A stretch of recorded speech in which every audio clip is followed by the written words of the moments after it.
Cuando nuestro grupo realizó las primeras pesquisas estadísticas de nuestros propios resultados, un rasgo fundamental salió a la vista. La supervivencia y el grado de remisión de las personas que no tenían presentación metastásica al momento del diagnóstico era muy superior a las que tenían metástasis al momento del diagnóstico. Muy superior por un factor de 4 o 6. Lo cual nos compele a lo siguiente. Si este es el resultado de la data, claramente tenemos que hacer, tenemos de hecho la obligación ética de hacer una criba, un cribado sistemático de la población para atajar mucho antes al cáncer. A esto le llamamos la detección ultra temprana del cáncer.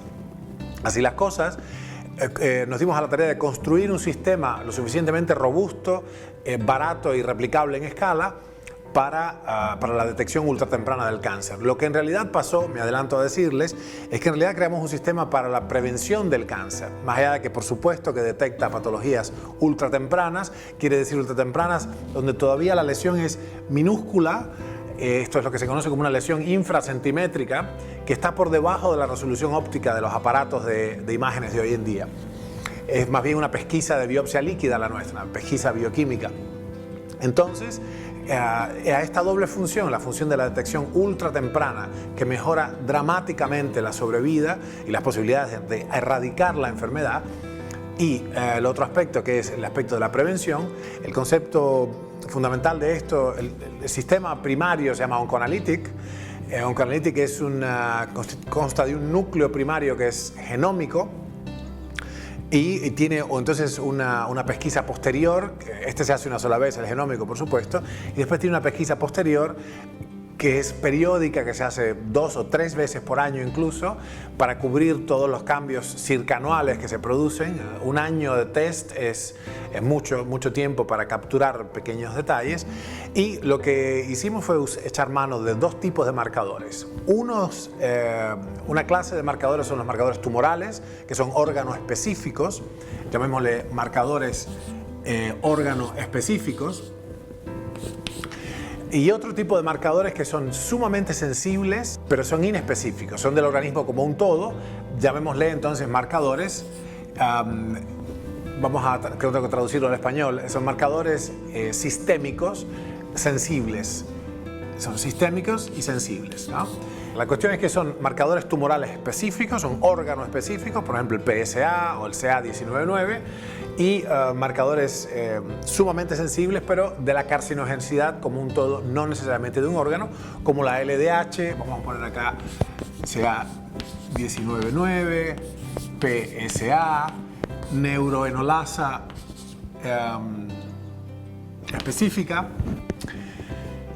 Esto es un tipo de marcadores que, como decimos, son órganos específicos, son marcadores tumorales en pleno derecho. Y en esta otra instancia puede estar, por ejemplo, la beta-HCG, es decir, la fracción glicosilada libre de la gonadotrofina coriónica, o por supuesto la LDH, en particular la isoenzima A, la quinta isoenzima, que es la responsable nada más y nada menos que de la fermentación del ácido pirúvico en aquellos tejidos neoplásicos que por supuesto no tienen acceso a la cadena respiratoria, si bien funciona rudimentariamente un ciclo de intermediarios llamados Krebs para producir metabolitos, etc. La posibilidad de respirar no está, con lo cual ya hay consenso sobre esto, es necesario un incremento de hasta 100 veces de la intensidad de la fermentación. Porque el output, ya sabemos, el output, la producción energética de la glucólisis barra fermentación es mucho más baja. El principio de esto es que la glucólisis tiene un rendimiento neto de 2 ATP por cada mol de glucosa, o sea, 2 moles de ATP por cada 2 moles de glucosa, contra 36 de la fosforilación oxidativa, y la manera de compensar por este bajo output de la fermentación como régimen energético es subir la intensidad. Eso explica por qué los tumores son ávidos captadores de glucosa, de glutamina, etc. Así las cosas, El problema es que clásicamente se ha tenido a los marcadores tumorales, en el contexto de la detección ultratemprana del cáncer, se los ha tenido a los marcadores tumorales, decía, como predictores pobres de la enfermedad. ¿Por qué es así? Porque estos marcadores, que son muy buenos para monitorear la enfermedad ya diagnosticada con un tumor grande produciendo proteínas, etc., en el lado de la prevención, para cuando un tumor expresa una de estas proteínas ya en cantidades mensurables por encima del rango de referencia de la población, el rango de referencia normal, ya es tarde. Lo que nosotros hemos hecho en este caso es asumir, pongamos el caso del PSA, que no, o sea, olvidarnos, salirnos de la tiranía del rango de referencia. En este caso, entonces, considerar al sujeto como su propia referencia. Para eso hace falta múltiples medidas. Voy a usar el PSA como ejemplo.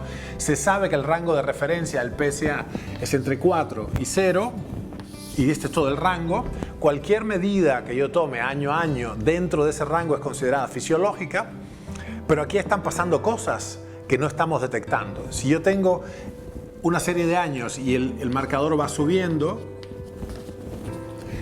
cada una de estas medidas es considerada fisiológica, es decir, normal. Sin embargo, si yo saco un best fit de esto, evidentemente aquí hay una tendencia hacia lo alto, ¿sí? Tengo lo que se llama cimas más altas y valles más altos, ¿no? Higher lows and higher highs, ¿no? Desde nuestra perspectiva, si nosotros consideramos que hemos venido testeando al sujeto, que la secreción constitutiva de este sujeto era siempre 0, o 1,2, ¿sí? Esta es la secreción constitutiva del sujeto, histórica 0,2, más menos, es decir, oscila más menos 0,9, cualquier desviación que este sujeto exprese de su propia secreción constitutiva, de su media, detona una alarma. Entonces, el algoritmo nuestro lo que hace es medir cuántas desviaciones estándar por encima de su secreción constitutiva en cada marcador. Piensen que este algoritmo explora más de 30 marcadores, específicos e inespecíficos, y entonces da una alarma naranja, que conmina a los algoritmos que testean a esto a pedirle a la persona que vaya a ver un especialista de tal o cual cosa. Es decir, conmina una pesquisa más profunda de estas circunstancias fisiológicas. La clave entonces está partiendo de un núcleo genómico, que es el origen. Esto es un test único que mide específicamente 14 genes de conocida influencia en el desarrollo de la patología oncológica, y sucesivas mediciones de estos test funcionales, que implican desde el uso del oxígeno por la célula, la tasa metabólica, los marcadores tumorales específicos, órganos específicos, o los marcadores ya funcionales metabólicos, súper sensibles, medidos de manera sistemática y frecuente, óptimamente 3 veces por año, pero por lo menos 2. Y además de eso, lo interesante es que no es solamente una prescripción, una descripción del futuro, de lo que nos va a pasar. Hay un programa ejecutable por el paciente, de la guía de un médico experto de nuestro grupo, y esto se puede hacer en cualquier sitio de la Tierra, porque son una serie de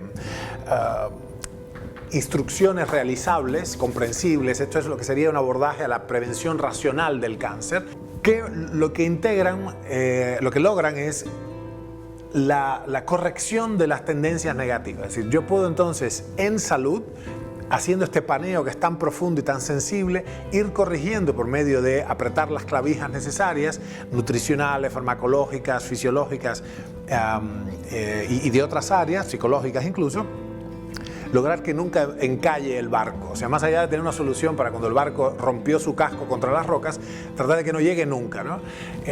Y eso es en suma lo que uno de nuestros sistemas de mantenimiento y prevención de la salud, OncoAnalytic, logra en el contexto del cáncer.